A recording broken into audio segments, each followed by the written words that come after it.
So I was expecting say omo buy nipa jobs or more 24-hour economy as sika sen omo investing in that area. And how many jobs have been created to ensure say one job, 3 shifts, 3 people no ekoso.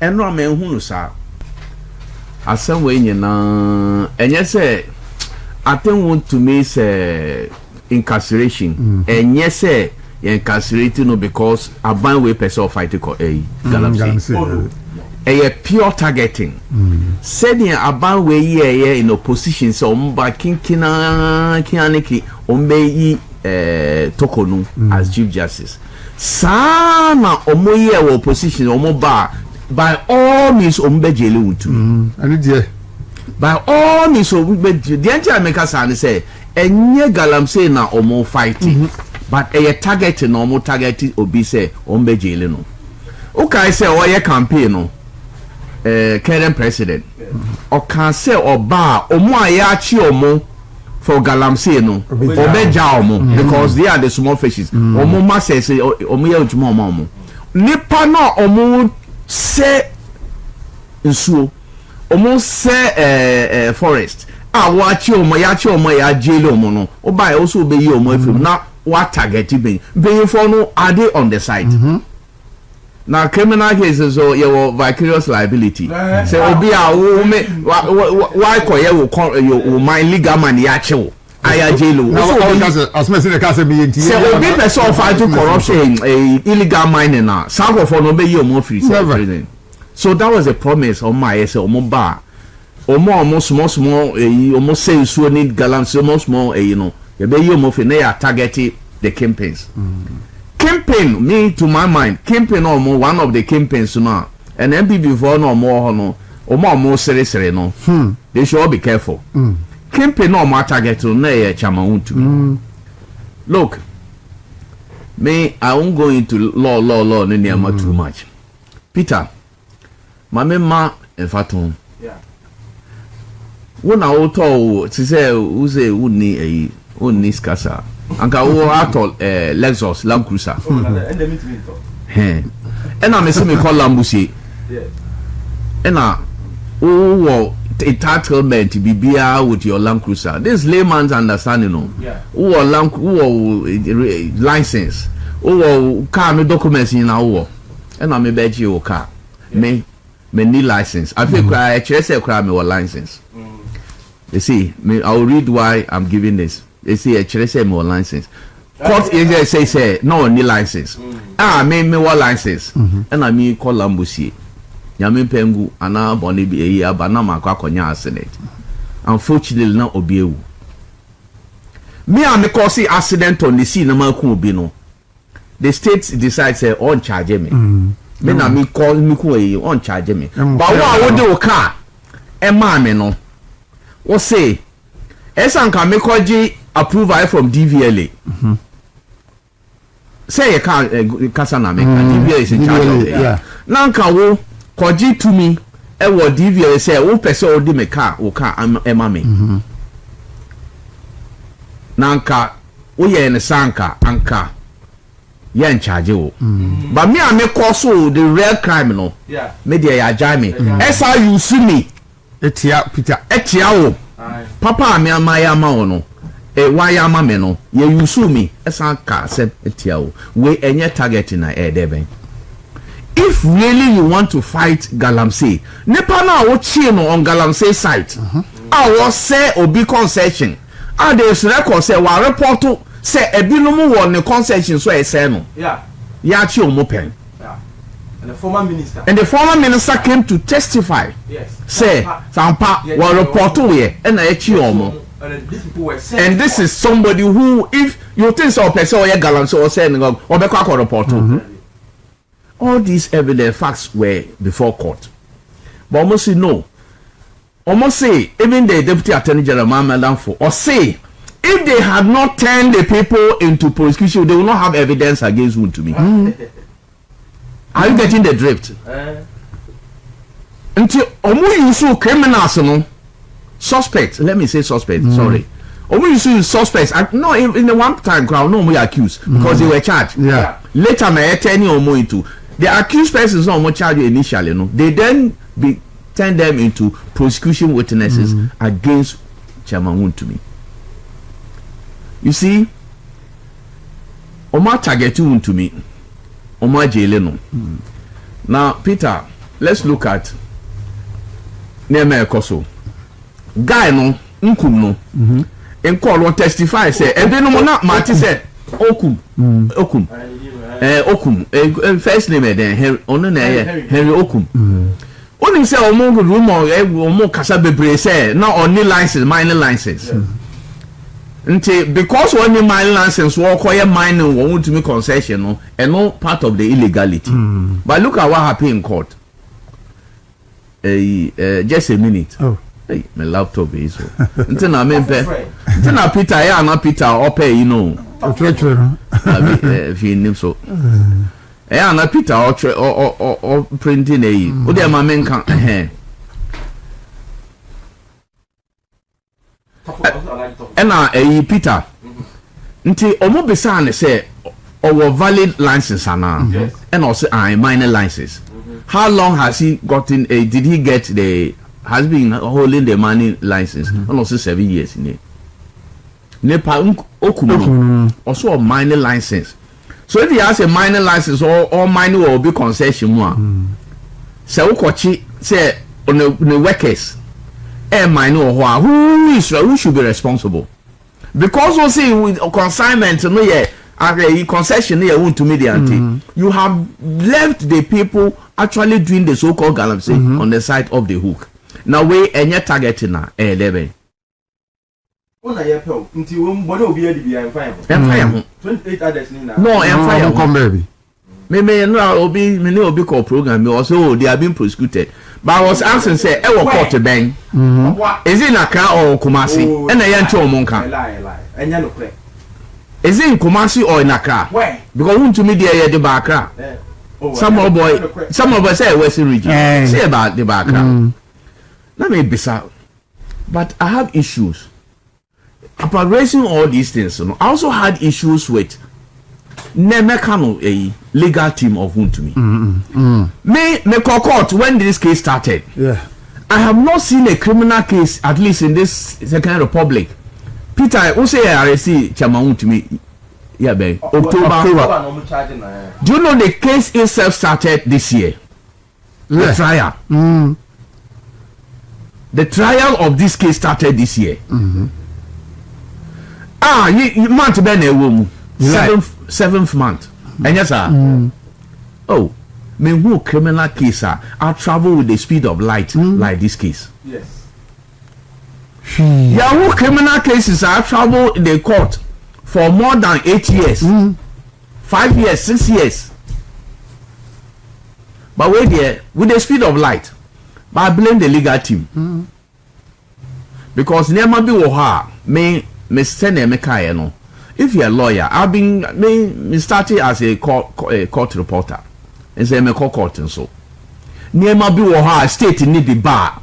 If you are legal a defense counsel, you don't stop the people, the things getting into the witness a year.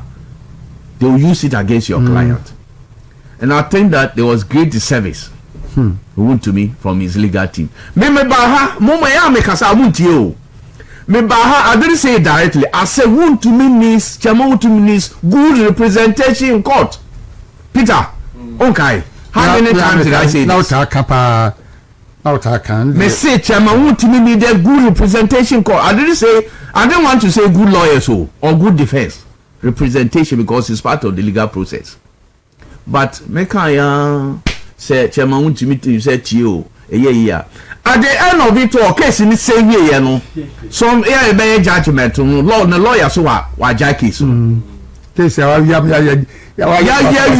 so wa jai e ba ne sen na ye jeli Wontumi that very day jeli Wontumi e dey no cooperate you know also Wontumi afriend say one file appeal na mu nka kra sem tse sa sem no when nyansa be ne wo bia o tie bia no nyansa be ne wo wa se case no so eja look na so je sometimes ya na mo ja ne ma bi ma no ye e bufu me nya akoda o yes of course scanner me ni bi look ɛyɛ kwasi asɛm sɛ wọ́n agya case I'm a lawyer bi ama lawyer bi aba lawyer handling the thing wọ́n filing process the court is decided say process wọ́n fa nyɛ juma because it raise constitutional issues lawyer no sɛ n'adwene sɛ wakyerɛ the judgement dada nti wɔn ma ruling no a sɛ deɛ ɔbɛyɛ no na wayɛ ɔbɛyɛ wɔ appeal a na wayɛ beebi a ɔbɛkɔ bi a na wayɛ that was this instance of the court na ewie case so nipa second person ɔtake case no wɔn kɔ file onim sɛ wɔn nim sɛ yo ɔkra sɛ attach and nim sɛ deɛ file appeal. How?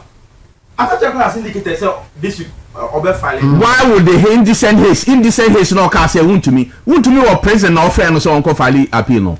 Ebi a ɔkɔ no sɛ ebi a sɛ. Wɔka kyerɛ hwan. So no ɔyɛ ne former. One former case na nkata wɔatwe wɔn former. Why you wait for me? Appeal na ɔtumi wɔ sɛ ɔno file. Look. So now that case in Oko. This thing started from the beginning. Okay, say Yoko Chino or Momano onerous bail terms. Bail conditions. Ne yere go home Gary Nimako. Say once we are fighting for bail at Yoko, go to the court and vote and fight for violation of the court. When say Oniga Nimako on air, say one penny. And to make it more offensive and annoying. Oka say state anya boni bia omo na man bail command meeting. What kind of nonsense is this? Lawyer, wo client custody Yoko custody. Oh mama onerous bail terms on TV meeting. Instead of you to rush and go to court and write the bail condition, you were shopping for documents to bail your client. Once he was in cells. What lawyer does this? Which lawyer does this? Say your interest is to get people to come and bail him, to get documents to come and bail him, but you yourself will not go to court to buy the onerous bail conditions. Which lawyer does this? And the bail condition, who say will be sending message say 500 cedi and they be with the car and I say yes say yeah why we are and you say what cause financial loss. Or say your mom bill boy a double because we make money. Say what can say but you see here in the past. Peter, this particular case are is it about causing financial loss today? Is there any money involved? No. There's no money involved. So why will you give so onerous a compare condition? That's kind of cry, say Peter. The microphone still a man for complaining. It's a natural Sabaha. And the Abraham, na camera no fancy so I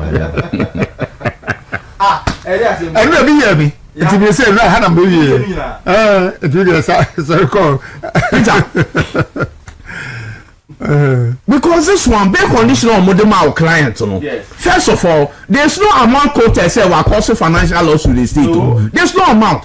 Meanwhile, the Yoko has given your client so onerous say he say very difficult with surety. So what do you do as a open freedom of your client? Where do you go? Court. And your court no be court to vary. We want court. Obi ne ye ko hu guy ne mako say and unfortunately Gary Nimako was so mad to say or catch here will say once you are fighting at Yoko no mame court what the here he said he didn't agree. He doesn't want to be undermined. What kind of now you are interested or you be undermined, but you are interested in your client being incarcerated. Now also by so he's also undermining attacher. Or is he not? I am questioning. Say omo visit chairman no. Chairman should be very clear. Should say ono na ma instructions for way and the appeal could be to file a appeal no. If it is true say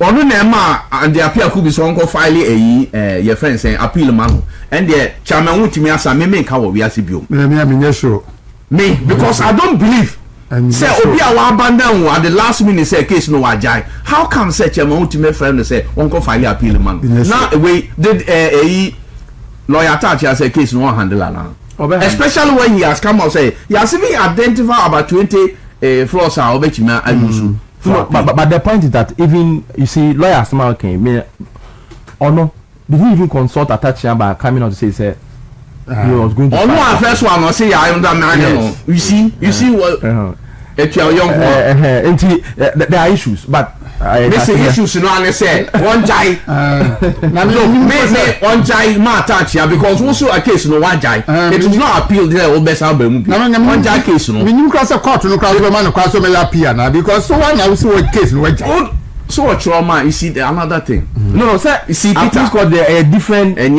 different thing only say was only yeah. Ono baby a okay say me say open say the state did not do anything with the bail you know. Ono na omo nya omo anya bail conditions and for Philly. Yeah.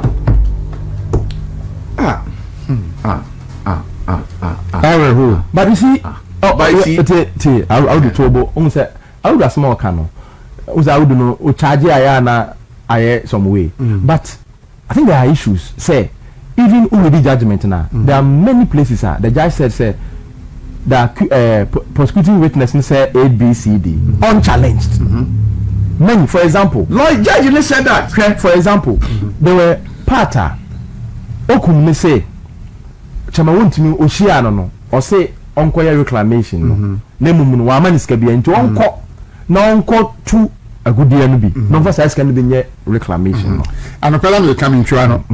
Obi enu ordinary asase ama obi so nkodua bibi mi encha ama nisika so mfa nkoye ye papa no ye kuafo ukodua obi asase okoye ye mi encha asase no dia ma wo na akopa osika na ade bedua eni so di asase no ma se kodua ko be mi encha on ma osika se fa kodua na ka to se koye garam se na fa be ye na fa tua na asase so what bi yanya nsa into sa no na concess no ukotu no wafa ukotu no be na wafa but you see all these questions are always in the judgment, you know, the legal team failed to challenge and to put him to a straight proof. Say, as some say, I will come. Indeed, now we have to say unchallenged. So, it's a bit of a challenge, Kakra. Peter, who can bail? Bail, you man. Who say under NPP time, opening the man 300,000. Bail condition. Seri Agongo, your man also 300,000 bail condition. At 2 years, a chobadi 2 years or that period. This is 7 class or 7 sentence where you impose or down that. Oh, Sauma. At 2 years, no, said yes, sir. But whatever it is, no, Omo Empo Unya 2 million. Said man Tamakru. A Koba in 10 years NDC for. So I'm the number no demo news and seminal. Fiscal may involve your man 5 million bail condition. In fact, I would have called that name. Sir, I man self-recognizance bail because oh, free so. So, now 1 million 5 million Ghana cedis. But check Nkofu Ibaye, Nashe arrest our arrested.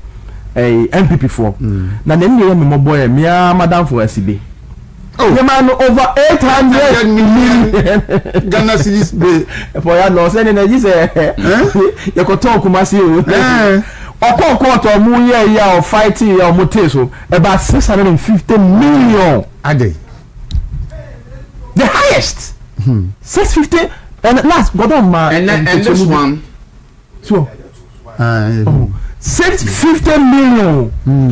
650. And this one. What NDC none got even 100 million. But you know that, and this one was not. It was 5. The highest. 5. No, it was not done by court.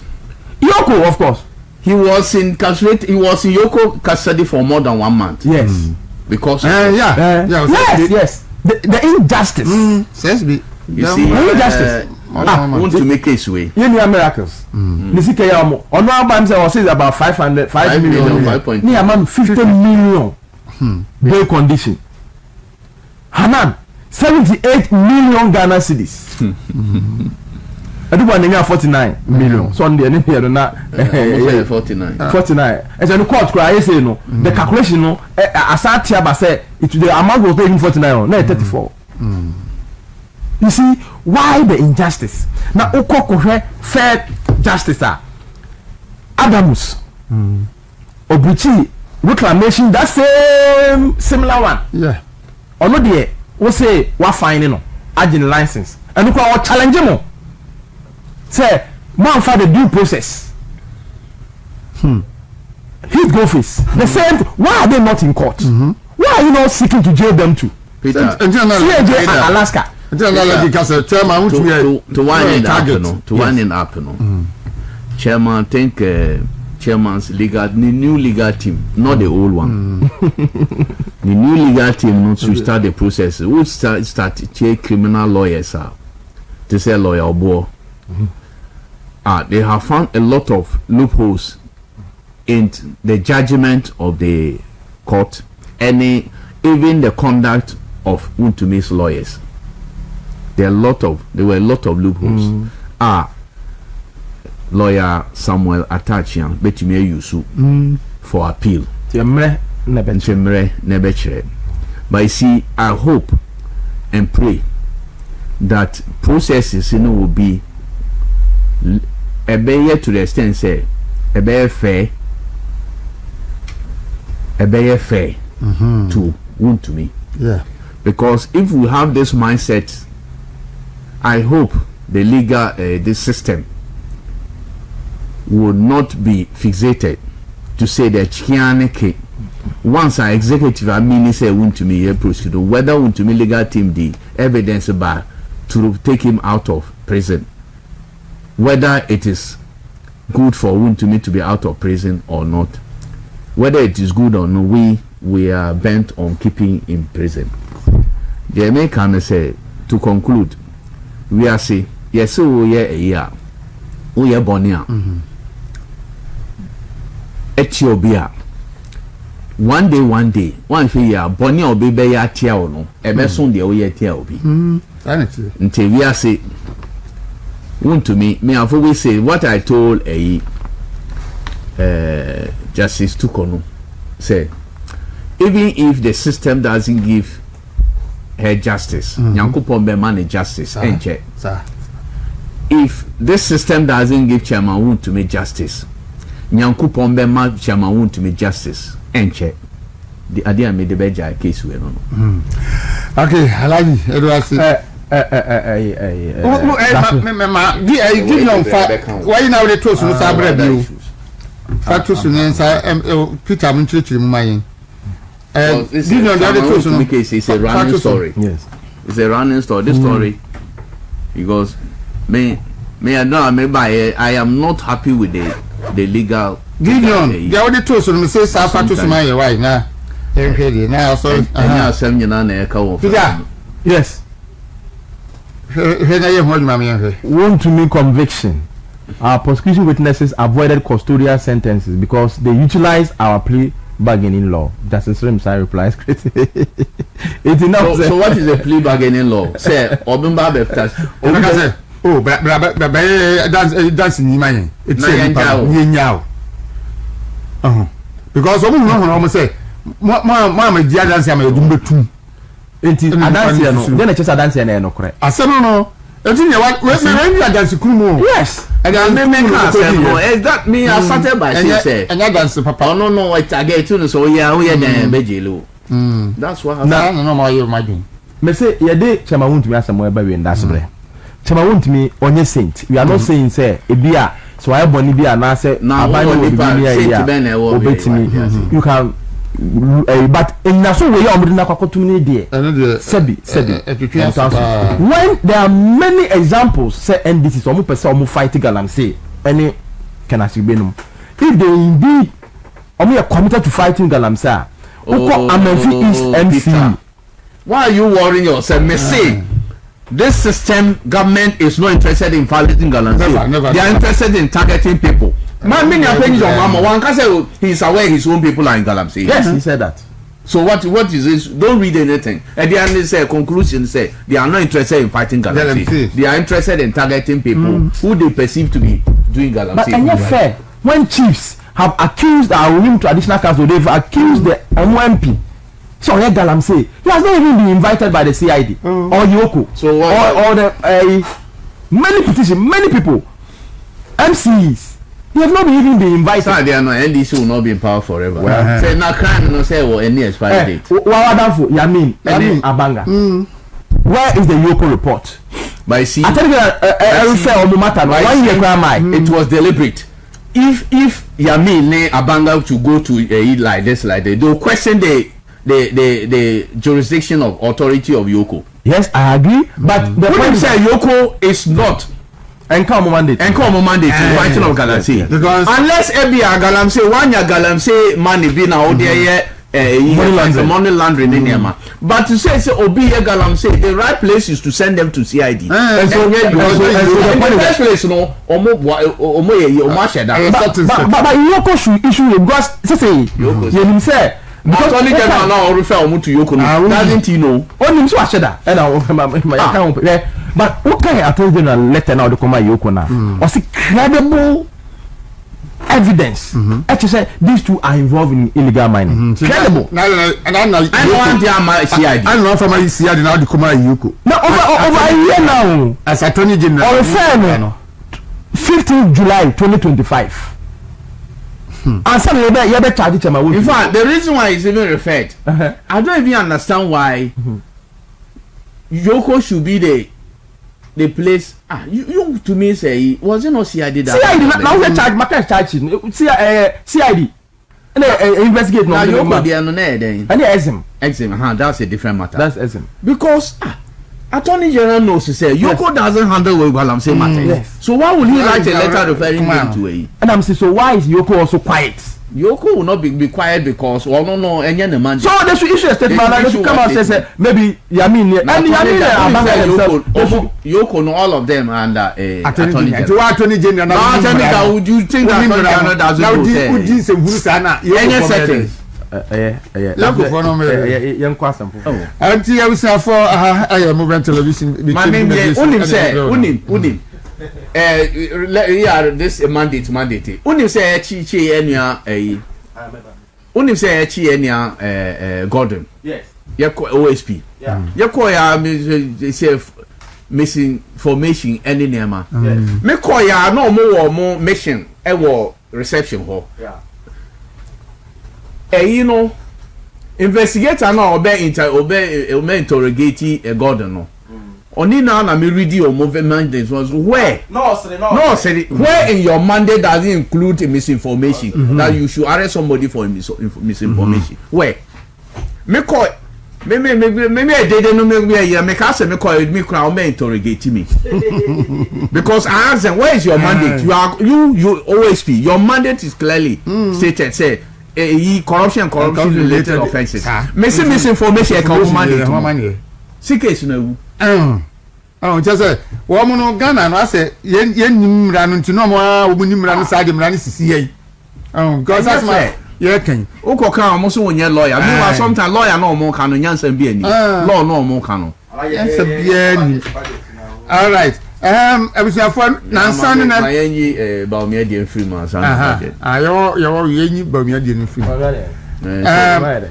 Dr. Mahmoud Baumia settings no and the settings akasa afa budget no me beja bebre criminalization of free speech ani de dan no wo mokoye so makochira branti bi o ma branti bi kojina ba bi di camera sini su di Baumia te mo chiri no bae no Dr. Baumia kasa afa ho o si wo munya nipa no me na em nwa se obi didi matem na me report to my police for ma kochi nipa kro want be that me o didi matem no me report o police ni wo ti o ba bi ase wa kochi nipa no enti Dr. Baumia eso munya nipa no onye interested because about him di am this for more din bia bre nye ne na mo be no asa kasa sesa obi kasa na aban ya chino no eno nso so aban no hwe na onyai ye mfasa nchichiriman bi yam kwai. Oh, and they say, I won't hear me say, Peter, no, and I just say, budget. Oh, no, Siska 7, the budget to Muri, the emphasis can be on. Oh, I discover. And Big Crowd and Sissy so. Look, me on home. Only say NDC, no more person more use Baumia for equalization. Yes. Wanting arrest no more TikTokers so people affiliated to NPP. Omare Sibebre Nanka Omu used to say NDC organizer, branch organizer. Or say Agona and Agona West. Say omo be use no for equalization so that cheap. Say ka say o man arrested people unlawfully. NDC NPP for no mark say say we arrested an NDC person for insulting Dr. Bawumia. When the police service, Ghana Police Service, who say insults against Bawumia is it disturb peace of this country. Only so much charge you or more arrest no mark say disturbing the peace. Conduct that would disturb the peace of the country. Peter, the Burma police, Ghana Police Service, who say insults and now attacks against Bawumia will disturb the peace of this country. That bang. I feel no more. That bang. May say this country, there is no majority of NDC supporters, more paying for now, or more CEOs in it, there bang. Insults or Modiagu Bawumia so. None of them. Sometimes no not Ghana Police Service or money Ghana. No money ho. Me salo no me amode shall conducive for public peace na be there. Peter read checking out mami. Then NDC you know I charge no. Publication of false news nana. No. Omo no the no ntina to disturb public peace. Yes, to disturb public peace. Mami read it. So free.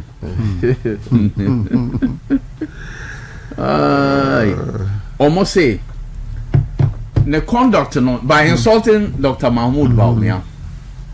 The insults no can lead to disturbance of public peace.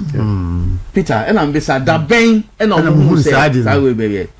Only say throughout and this 4 year Nema against Dr. Bawumia, but one kasa and the police did not so act. Obia be kai Basintele. Yeah. Basintele jina platform. I can say Dr. Mahmoud Bawumia as a Muslim or we preconam. Enum whiskey. When you said that statement, there are hundreds of thousands of Muslims are almost supported Dr. Bawumia. When you say if they had poured onto the street to call for this guy to prove this, when you say Anka disturbance basically Ghana. Yeah. But police did not see it as an offense. I don't know. Me, I'm here. I don't know if Basintele is a Muslim. Because many Nishia or mosques be that. But I know, say, Said Sinari and his sister, we are Muslims. Because me know Maya, sorry, pain. They took this and also went from place to place, saying, repeating the same thing. Next, I saw a high ambassador. Basintele, mean also they say on a year CEO. You've why? So na CEO. That time or police for no more here. If Muslims are almost supporting Dr. Bawumia at that time, if they were to pour onto the street demanding the head of this guy boy, and can be said NDC, nobody, including the police in there, will be almost say hypocrites. Omar say will be insulted Bawumia. Me say me name say so we Muslim. Me name say we Muslim. But me name say sina ni sister omo Muslims. But see in Islam, so you say Islam you war bibi a friend no Quran any hadith. The practices and sayings of the Holy Prophet. You war you war hadith bi. And say man kana yumin billahi wal yawmil akhir falyakul khairan aw liyasmut. Man kana yumin billahi wal yawmil akhir falyakul khairan aw liyasmut. Wow, alaji do kan edo. Wow, jina wo jidie wo nyame say nyam kopon wo ho. And unim say chemu da beba. Day of judgment and hereafter beba no. Ese wo bekasa wo beka de of good tidings and now beka no kre and now be shut up. So when you say ultimate de papa now beka no kre and kasakura. This is standard the year will be Muslim be any. Until America say Muslim say we Muslim now or Muslim. If he's not a Muslim, I think say it's ignorance. but science now nini omomuni and I'm tempted to believe say FBI they don't believe in hereafter they don't believe in God because if you believe in God won't try and throw and two near so especially it's about the religion yawaha so I will leave them me ja o mama nyankopon ma obu police ni bia nkware se obi for insulting Dr. Bawumia wonu aka say wan sumo bia say only feel say he will take action now or defamation sir Yes. insult defamation I don't see me nya lawyer being quoting mama baby a lawyer a insult here criminal at least my tie sankuma or say insults are not criminal so if you think say obi insult to defame you you can take suit civil suit defamation no I sue ni panel they brought this insults no man say insults no will lead to disturbance of peace now then now who say tama Sami Jefi e can say hotel Dr. Bawumia there NDC for nyina de nam you think that say who could talk credit now some of the money goes to Bawumia's pocket. You think that if Ghanaians were to rise against Dr. Bawumia to say oh GSika yeah bear demonstration this country will we see peace ntro bebre mo nya na say Google ko am force say Dr. Bawumia ya bawulaya omo di to Google ko reject here when you now to Ghana have nya atwom you say why people Bawumia my who NDC for even our colleague journalists are saying absolute nonsense say he doesn't want to fight insults. He doesn't want to fight indiscipline on social media. Kwasi asem. Now now we fight here. The time omo ye no nyina throughout the public life. Who has spoken for him? None of police who said they want to speak for him. None of who say his insults will lead to disturbance of public peace. Ono waka che say mo arrest mo call for mo arrest. Mamu use ni din embe say mo be fight. Mo fight public peace. Mamu use no. Monjano Nyankopon if he wants to take decision against somebody who he knows what to do. Nobody should use his name because no he's not interested. He has stated it clearly in his statement. Until there are a lot of instances I can bet here your lateness emema ye ntime bebre nti metraso na ka say metraso no monga say they should do their thing, they should do the arrest that temuda that she has temuda in a friend saying say temuda atemuda sorry atemuda beba but me in Islam that's why Peter knows me say asema meka wo kukwemu we record me me ba abontia sana meka no because in Islam say o backbite somebody it's like you are eating the flesh of that person. To me can't say more kukwemu. It's maybe because me can't say my maybe I make kukwemu me can obey. That is it. The double me more be using the din say oh fight it for public peace. Or say guy no more be prosecuting no don't use his name say why insulting no. The ombe be ammonia. Won't say guy no more granting the bail. Yes. $200,000. Meanwhile, nipa no obawe Kamila Alhassan. Mochi no police police o. Mo force na ebobo no e ma no testify say we are guilty. Even when she went to court to say or person the lawyer that time you didn't interrogate her with a lawyer. Or call court to say the lawyer came say on person almost sustain plea. Judge no so on plea. Almost sentence no 1 year just like that. Now where the oil NDC in to mark man the bail. Mo de no kwa na mo ba no an bail 200,000. Nyankopon was ro hwe yin na. Aladi, you welcome me. Oh, the 2 minutes now for me budget no near for your NPP say. No cranny say o man we mo no krasa. I think there's so much dishonesty and hypocrisy. Yemua. Na sometimes I am a dreamer na my carry president Kufuor assembly accounts. Hey, timpanifo pa let me tantro say. No, you see, Basibe, Kofubu you don't expect say ebia ombe ye nyome bia you expect say momu na yesa. Hwe. Atem didie de enye kasa papa.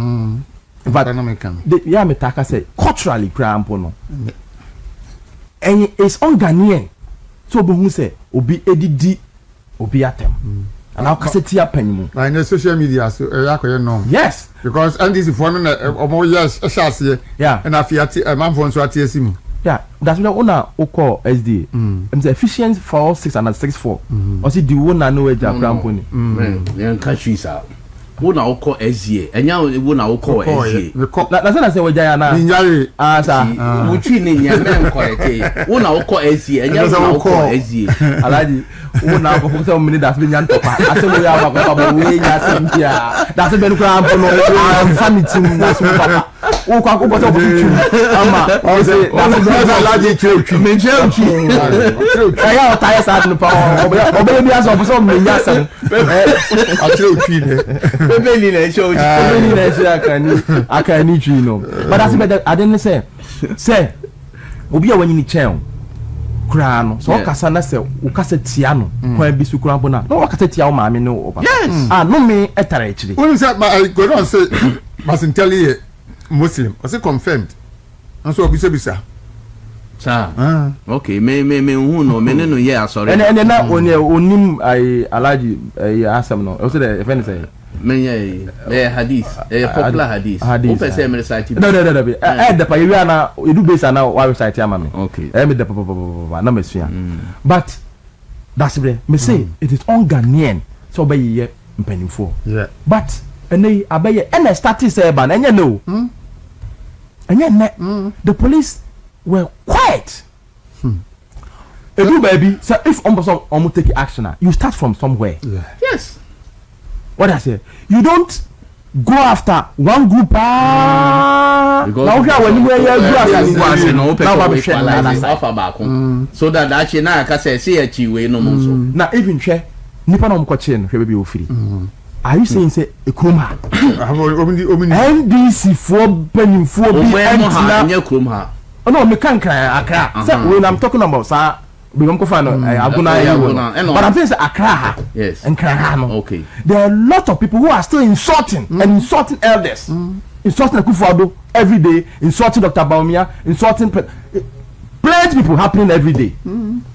Check their stations. Look, top journalists, me body. Omo ye every day. Kwasia, Abua, check. Before me body. Oh. Yeah, na kwa 2024 election. And so they can't even this year. Captain Smart. Oka say obi Ghana ni bia obeto Abama Akufo-Addo. Mahmoud Baumia ni Napoa. We ya kwasia, we ya boa. Tina say mo Captain Smart who me metina me ya boa. Ah, utuma Dr. Baumia ni. Of course. Okay. Me metina me ya boa. And so no kafa no radio. Tie, that's say sure. Enya to the go. Some of them, you bet you wake up, cursing people on TV, radio, live. I'm saying, and omopa, they should watch. No more police. If the police are sincere, but they are insincere. President Mahama also you say IPA to IPA. Kevin Taylor. Say almost target. Is he not still insulting people? Why is the police cyber not blocking? Now from broadcasting. Why? Someone why are they to me now? People are still on mainstream media. They cannot say they don't. Some of them they are happy. They celebrate them to insult people. And the police watch. On your TV or you be every morning. Or they may say and you may say the police they know. And the tank of we still are bodria ekese eyeye mpanimfo yeyem amanfo okroma up to now says me can kra wo the market ombekwa betwa abeye say the reason why you are he say man even though it's not part of the charges no Camilla say no hard you Camilla has so omo da na okojitum no mujeli say omo say jitum na ye ma fine ke and also can na say one of the things our man found because they couldn't put in the charges and say or say Nyankopon ku Mahama ne ne yere nna it is as we na Nyankopon say e betie Camilla or betie Camilla say now was out to me nna me who say police for omotimi nche obi a ohun se nyankopon nipa no timi command nyankopon to act na kwa wo ka say okasa media liaison officer for Ministry of Agri wan ko say plane crash na Akufo-Addo wu yes wan e chi no na Akufo-Addo on tiase so Camilla say nyankopon ku Mahama ne yira who said nyankopon is going to listen to her Ebi ana in this case, ebi ana Nyankopon. Say what me command Nyankopon. It is possible say be Nyankopon eti. But I'm saying that the hypocrisy must stop. They shouldn't go to Aguna near Ibia. Dr. Bawumia say more fanu fra because Claire say settings. Settings. And they should be ashamed. And one day their conscience and God will deal with them. They should what? See, I was here for say MPP the BC Hanmo. But not yet can lawyer MPP case no. Dr. Bawumia Okay. And no. No, you can lawyer could be a seven. Yes. Godon just said Dr. Bawumia had a meeting with the MPP legal team on Monday and Tuesday, and the decision is that lawyer Pierre Kubi isn't leading the appeal. The legal team would go to the Court of Appeal next week. In Sana, Sasa. and Pierre Kubi. No, but how many say it was clear such a want to make case it was political. Oh yes, and I'm surprised he said they couldn't politicize it too. Because so be I and arguing so be how also ham. It was political purely. The legal team no, they cannot say they didn't know say which legal team are you talking about? The old legal team. I don't know. Yeah, say there's a new legal team. We see the legal team. The new one. What are you talking about? That's where young budget. I like legal team will be the bomb no apamo. Budget. Just Nasan no me. Oh, that be okay. Nasan media budget preview. And some will be TP. Yes. Fire from when? Sure. I probably can say maybe. Me. Of course, budget there. I buy no any so I do the estimation. Say obaji scare free. Aha. No, or they are anyway. And of course, almost decision say they can decide. Say, oh, that's spiritual amount 10,000. Oh, now be decided a few way, and I was soon way no. Would they be a 1,000? Benomsa. Would they move 1,000? Oh, no, no, okay. Go down and numsa. To go down and benefit your day. 1,000 benomsa. 1,000 be the. Go down with you. One can say, men are men. Unga say me na me no mo sa also go down there no mo sa. Go down ti. Na rozo onu mo sa. Ekla. Na also e. Kakra me de. Oh, abi ene say.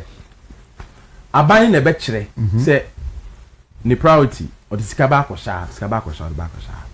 Na eye clear say aban no babia nani wo epa de eni babia oman no nkoso ni amanfo welfare wo. Yeah, true. What I say? Eni hosa hwe o say this year I budget okokan no and then 3 days o say the revenue is close to target. Close to target. Say of course oman no or just free taxes or budget kakra. Yeah, I now wajeje baby obaji loan e be a grant and e be a revenue ono nya scan free. But other finance minister to force na beka chair say sika ohia no revenue ohia ne de ka brand saka de odin sinani so no o wanya wi kura no wi no or say expenditure is below target. Why? Expenditure below target. Why? That's an unspended. Yes. Tienio. No say bosun we ubehia 10,000. And they are above. Now they are above bosun nyina. Luckily nyame adom when you be at 90% because also close they can be 99, 95, 96. Me wa. Yeah. And I'll say overspend emu 10 no ebi emu 8 but and they also the target no is below. Why? I didn't say below. Enti we so spend emu 40 a now so o mind no kwa ni mu develop o mind na wo adwene say wo mind ho do na nya settings na book na abata mu ye fekeka dia. Why are you not spending to make people comfortable? Why? They cannot say on betu na nyoma nye hwe no interview bia the former finance minister ene or presidency Setepe on a advisor on the two president Mahama for a far economy ni nyina before NPP lose power no on the Joy FM ye interview say there are positive signals that Ghana's economy is bouncing back to pre-COVID-19 era. Setepe no onye NPP ni so you don't expect so what the chance from akasen papa efe afa NPP ho but in December NPP lose power ni wie no IMF omo ye transition no IMF the books no can flat the books ko nyina no o say ohuni say economy no yes in that time bio because no this is an admission that COVID am I ho ko ahihiem unim sa o say na sa sinda dem ansa na COVID yi beba no say de na o mana ho di city no ye ko fantastic akoya wabi wo encheche mu pa what you say no oka property because asama me ane wa ben chemu de na bisa me chena na what you no just say yes in that them before COVID economy no hwe the then IMF boss na your friend no Christine Lagarde that's within you the then IMF boss or say Ghana's economy on sound track before COVID better than 2 years ago or the chair say before the COVID bebano na o man no economy no na ekoyi pa of course uno bia kasa say President Kufado before the second term there na economy no na nyoma ye enitu be kaya President Kufado buy 2027 2028 2029 ECG la electricity yantum ensio yantum and these are documented facts that's where yantum after COVID and almost say almost started to ensio kakra say buy omatum siom atum unprecedented po enti the then minister no wo kenufrata no adwuma oyeye Setepe be confirm say indeed NPP musu aban na economy ni ye dey ya bane dada mu bio inti se uba na so also the 1 year stabilization what stabilize the economy na wie now what settle target unya husika no now we say we expenditure we say the also with this can year no and there is below target na odo man na so ondo no no mine ebio there are a lot of wasteful expenditure sabio odwen wa wonte ase for me if say nyansan nim NDC aban the kind the so called expressway almost say what do you say so called ade on be here also now is it possible alaji oh it's possible yes here 6 lane both sides I got 3 years old whatever the 2 years 3 years impo to 3 years okay so much my expressway so the 1.7 billion at all it is impossible why don't you spend the 1.7 billion no if I had already existed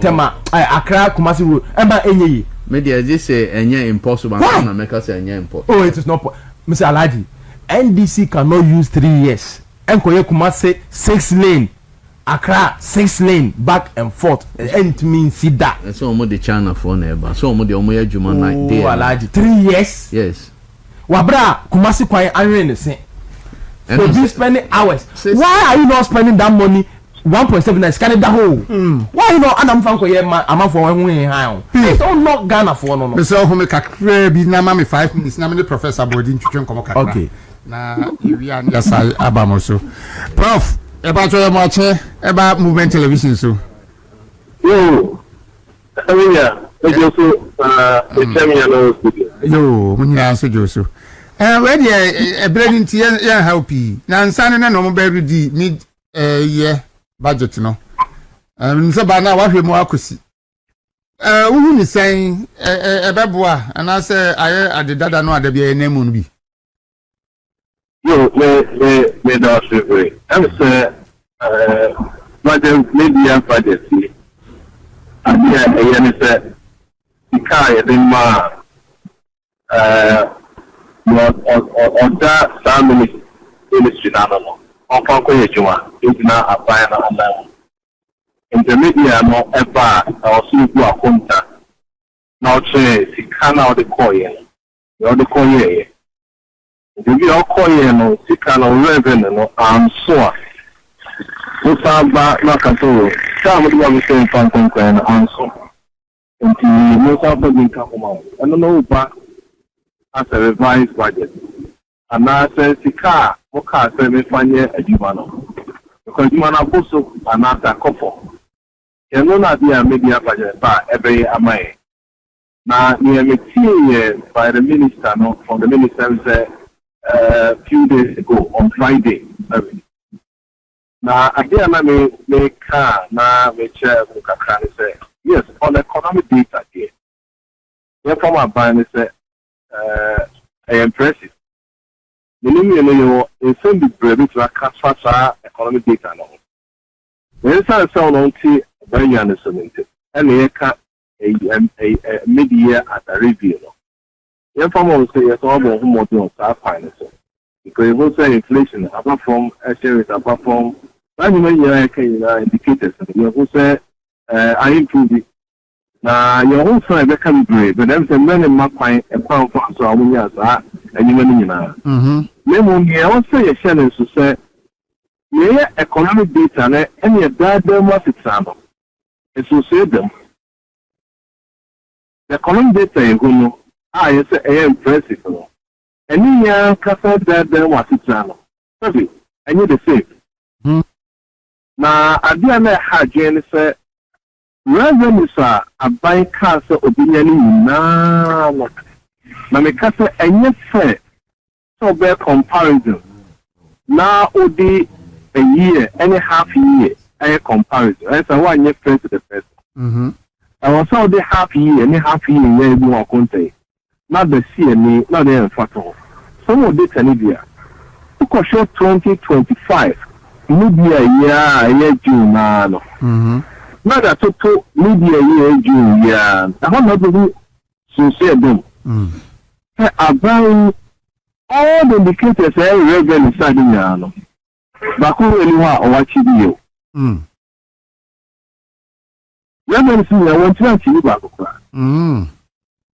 So one thing I achieve back na except you do a quarter half year. Yeah, half year na akawe ni na be ending year no. So somebody do not kasa ubasa rely on AI to increase your revenue. The first 20 year no be start no. 2020 okay AI ya o. Why TV? So somebody year I will go contact half year now. So become AI.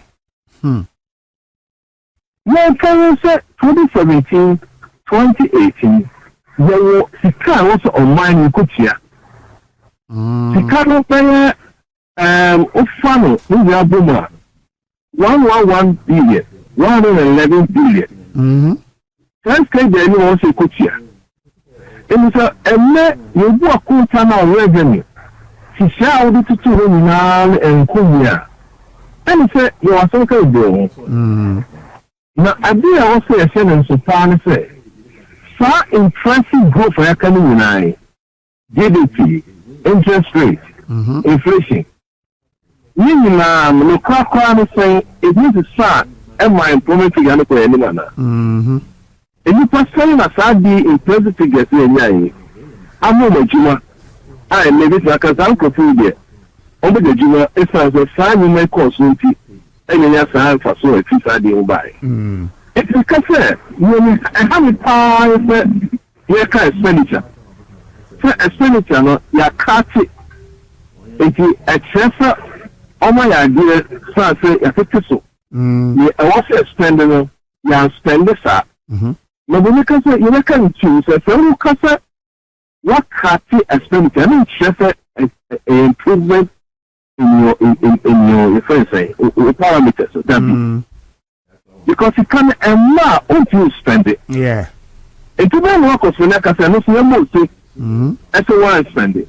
Now you want spend a essential investment ho and one spend it now. The eco rules, the eco hospital, the effort developmental project, investment infrastructure, investment in financing developmental things. How long around Kosovo? We don't castle what the so I can't expenditure.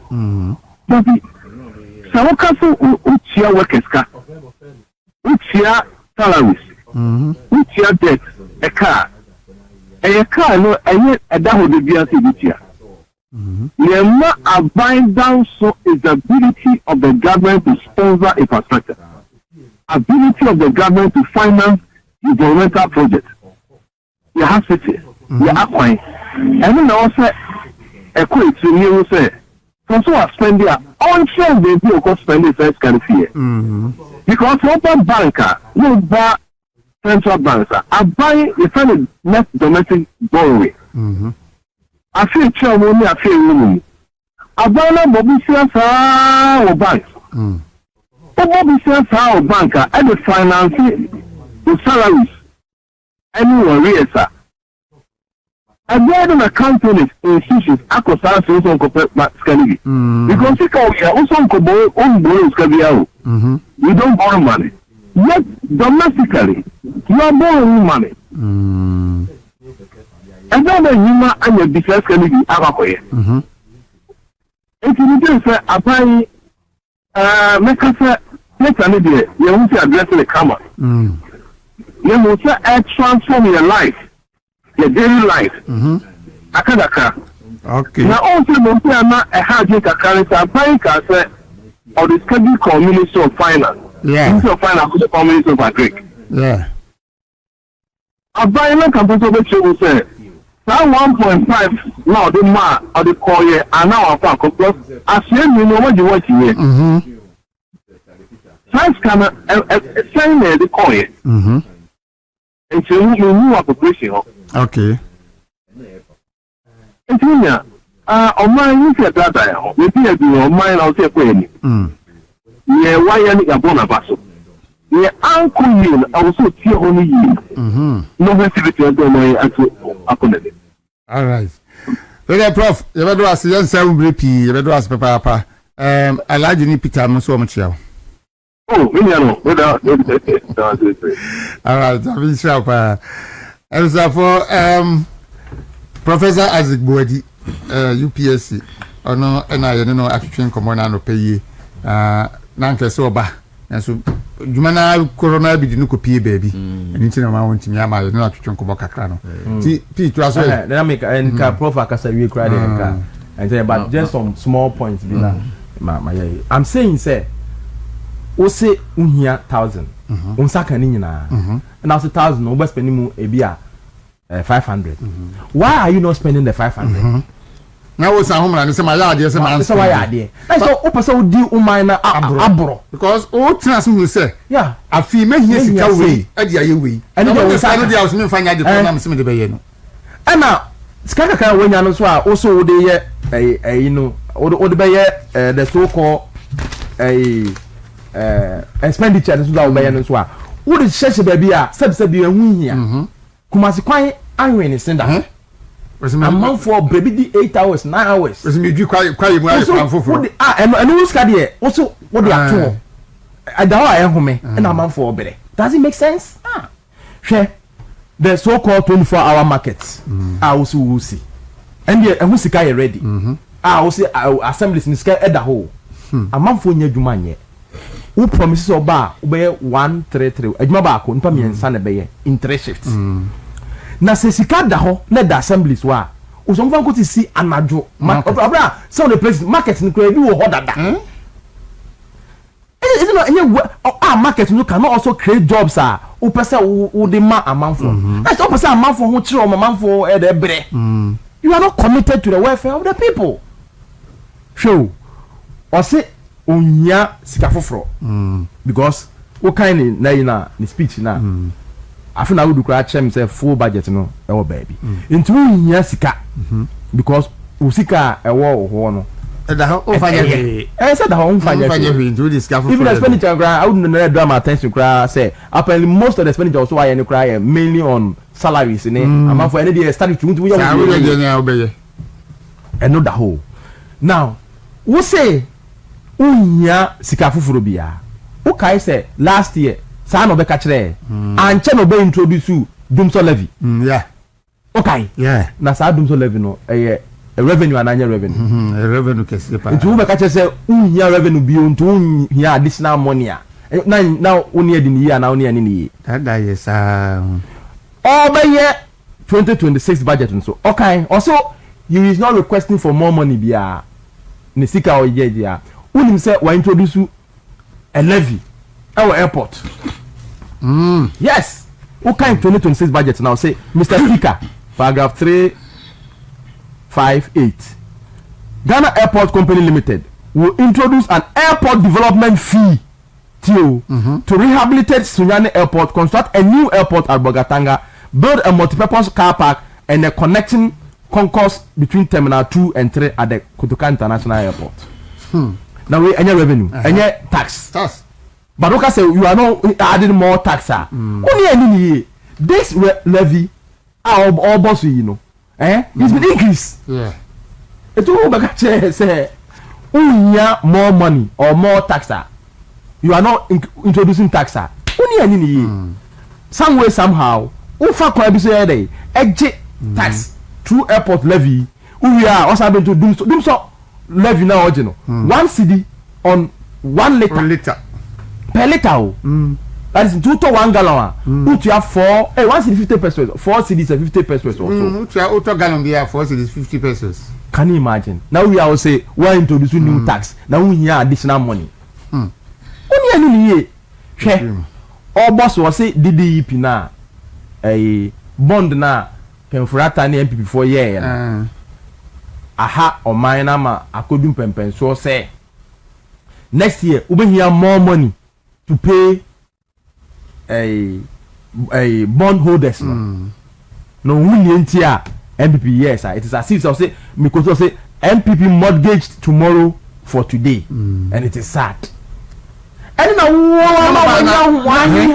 mobile mo enjoy ya mo se mo abe yo se nye no anka mobile anka benya be agina yes hwe unim say and I'm DDEP so and yen rating agencies no Fitch ne upgrade here kese u hwe the Fitch ratings are rate B positive ne ayi na yanko B positive B minus sorry B minus Fitch upgrade Ghana to B minus outlook stable now omuma key rating drivers nyoma omu gina so nyina so ntia omu fi say or say Ghana economy no ye omu rating no papa kese sa na this is the omu report no hwe the first point omu gina so omu the rating economy no one make kind the upgrade of Ghana's long-term foreign currency IDR to B minus from RD reflect Fitch assessment that Ghana has normalized relations with significant majority of external commercial creditors. Ghana restructured its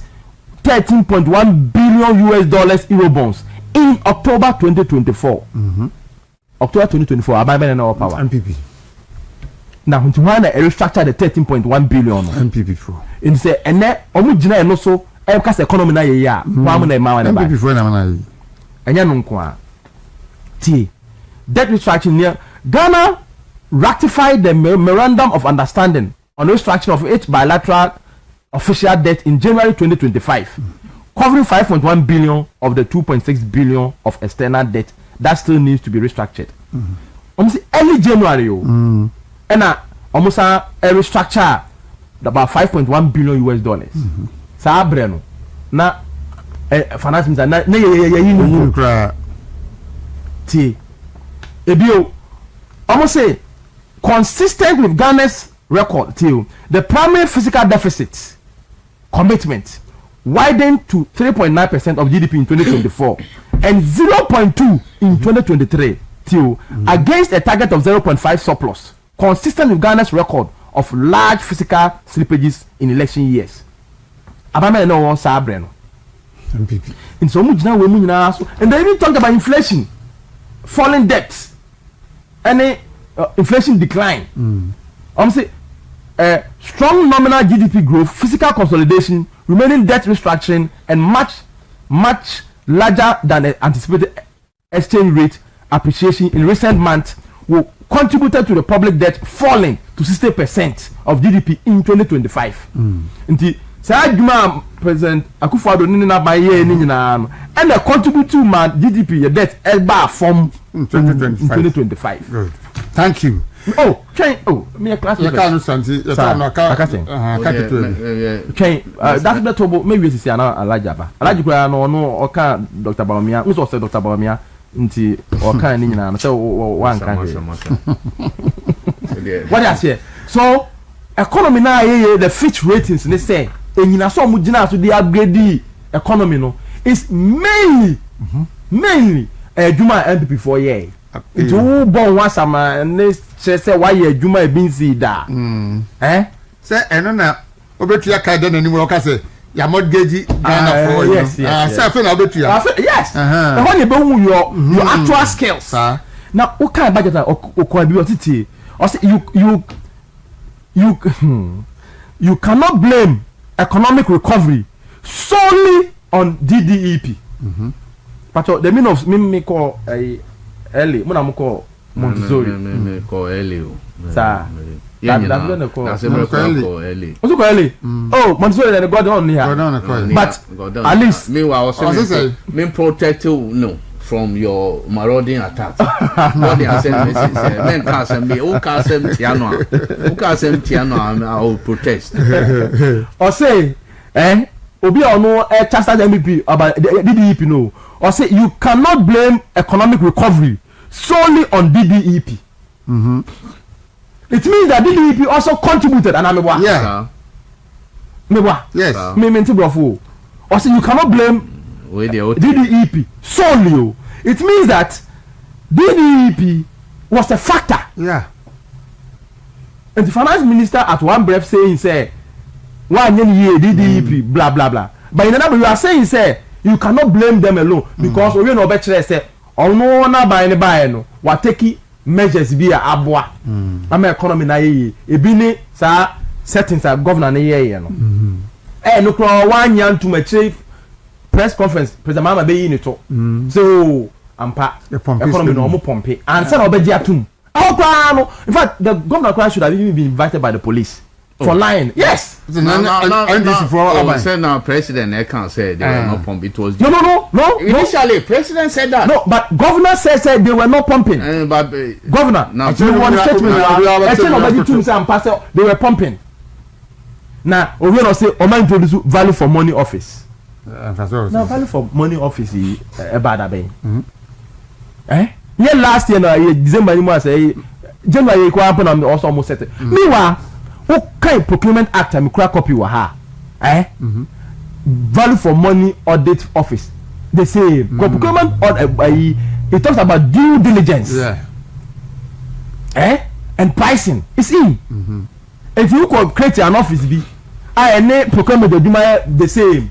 Because in any case, politicians are now over appoint who now by appoint a for our office. Now, we are not careful. There will be a clash between the value for money office and procurement office. Because in terms of pricing, the same. I do not have economy. Okay, it was Papa. Alaji. Yes. Budget on say read the budget way. Half-year budget and a mid-year budget review is, by the way, before me call, your penny AR Gomda was sending message. Okay, say the American site there, it's I should tell you that Quran is actually poetic. If when you listen to the people who recite Quran, it's very poetic. Words in terms of words in Biblia, it's very poetic. What's more Quran? No, they English there. Only Arabic one. Timamen koso. Did that be now? Messi na me. Yeah, ni abenye chiano ya gomda. Alani, ye chiao. Budget one. On say budget. Almost ready main budget on 2026 budget in November. Yeah. So Public Financial Management Act say every budget be in a half year no. Parliament na be account to how your budget has performed. Said the budget no are perform in terms of revenue, any expenditure. Until oba and obe ready of course. On say budget be a politics kakra, but you look at the details. Ohona you know what? Or can say more say one spending. And na Peter can I was drawing his attention to expenditure no more. That's why no. Bebrina expenditure no is about recurrent expenditure. Now also work with your salaries worth a certain amount. So salaries is paying salaries doesn't grow the economy. No. To say capital expenditure and kasana grow economy. When you pay money to leap, man me for near papa it improves their livelihood. But that sector is not capital expenditure and to grow economy.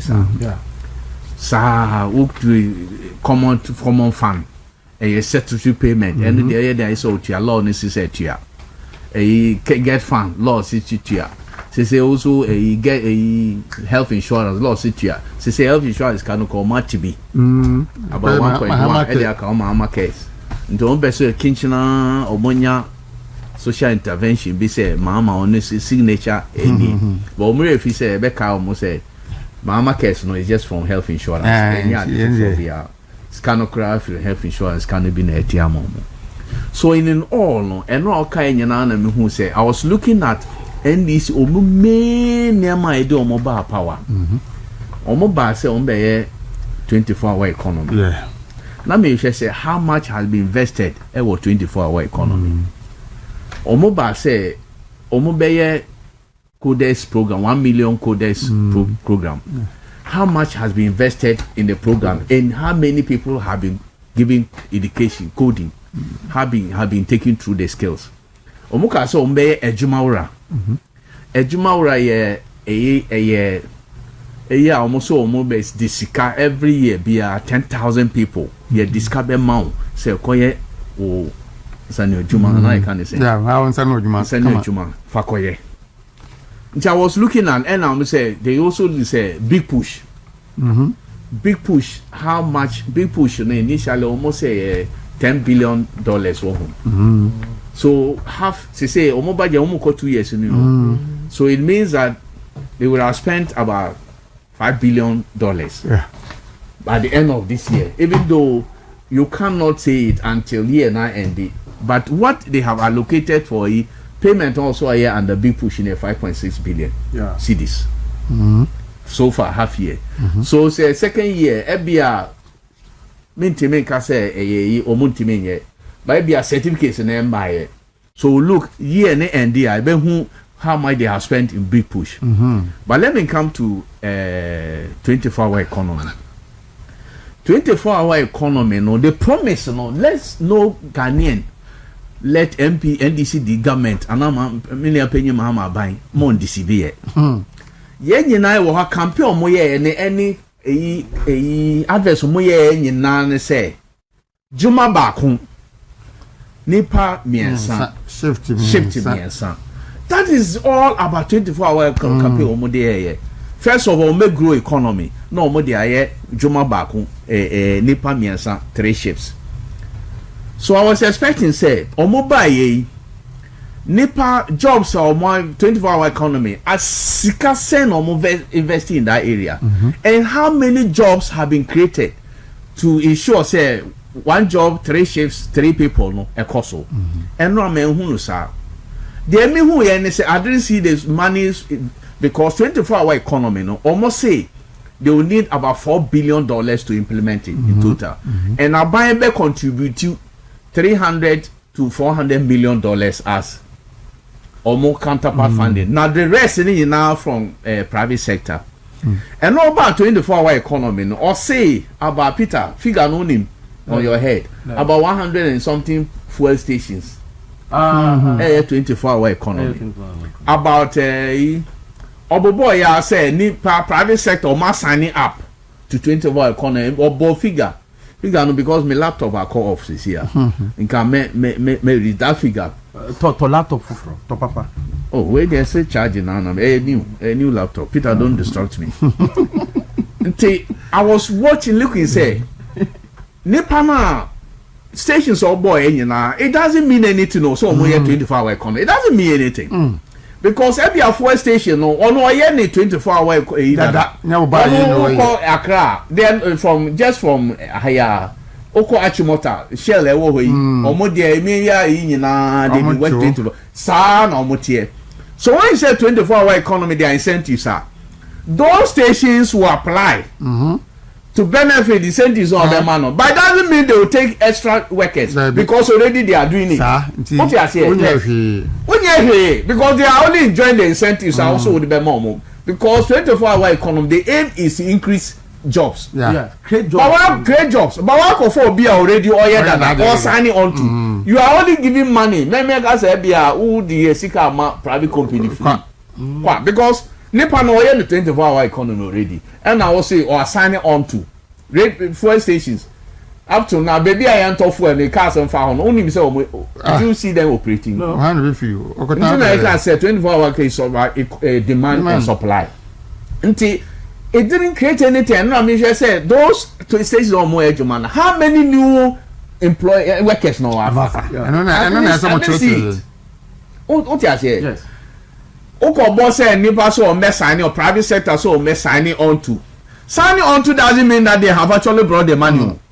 What amount say amount is the money in or they have they started? Okay, almost signing in. How many jobs? When you say GIPC, they have not even started anything. They've just signed in. Do you know that GIPC every year be a mobile invest Nipa or my sense on their investment? You think all of them come to Ghana? No. All of them invest. On the end, no say almost check it work environment. FBI taxes are high. Terms, no. Water bills are high. Terms and conditions bills are high. They will not come. On the sign, but they won't come. So already why increase electricity bills? Why bills? Why increase water bills? Why increase taxes? Why when they look at the investment climate, no man will say no. Investment there by no and for returns they will not do it. Yeah. So these were the major things are and can make say 24-hour economy. Your time now so let me say 24-hour. I was started by saying let no Ghanaian be deceived. Say 24-hour economy market, and that's not what they promise us. No. Me, Oko Upper West, or more free upper me club, me villages. I walk a communities. I walk Lambusie district. Every hour they do it weekly. Say a community we market there. They are the following day another community. That's how they do their market. You cannot have one market for all the communities one day. So take over communities. So there's a day for everybody to come to market. That they only said a day where I have 4 days. Now or be to another alcohol. You don't have to work or build the 24-hour market or Lambusi. Or sorry, I know Cotton. And the 24-hour market no more cano. Is it going to create jobs no 130 no more cano? How? No. Yeah, can say, Mama says, many are paying. Also, my warehouse war. Yeah. That's also Nimakugum. Now, go near Marco, and I maybe say, no, they are the 24 hours, and then I'll open near Marco. And now say, I thought I was getting all the Ebia. Let me tell you, shed. No, sorry. And I say, Ebia. And I say, Ebia, me Gishel, no, maybe a Nipa me and son of Veggie. me yet 8 hours and I'm packing me name out to the warehouse. Now also they about 8 hours. No, was a but how would that create job? I said, and I may be sano. So let's go get that said. First of all, because I'm not turn your man, and if any pamiensa, yes, I'm about Quabeton and a Pamano, Bacabeton, a Rihanna, Bacabeton, and Dramana. That is a different thing. More than that. In fact, Marcus, we are the Anokra, and say Malata wa Kraha. Would they come Malata after 6? Oh, may say, oh, even today, there are people whose shelves are empty because Omun needs capital made. Look. Yeah, say agro beso Efranopa. Agro na you know beat na ekoso no. Dancing na enkoye.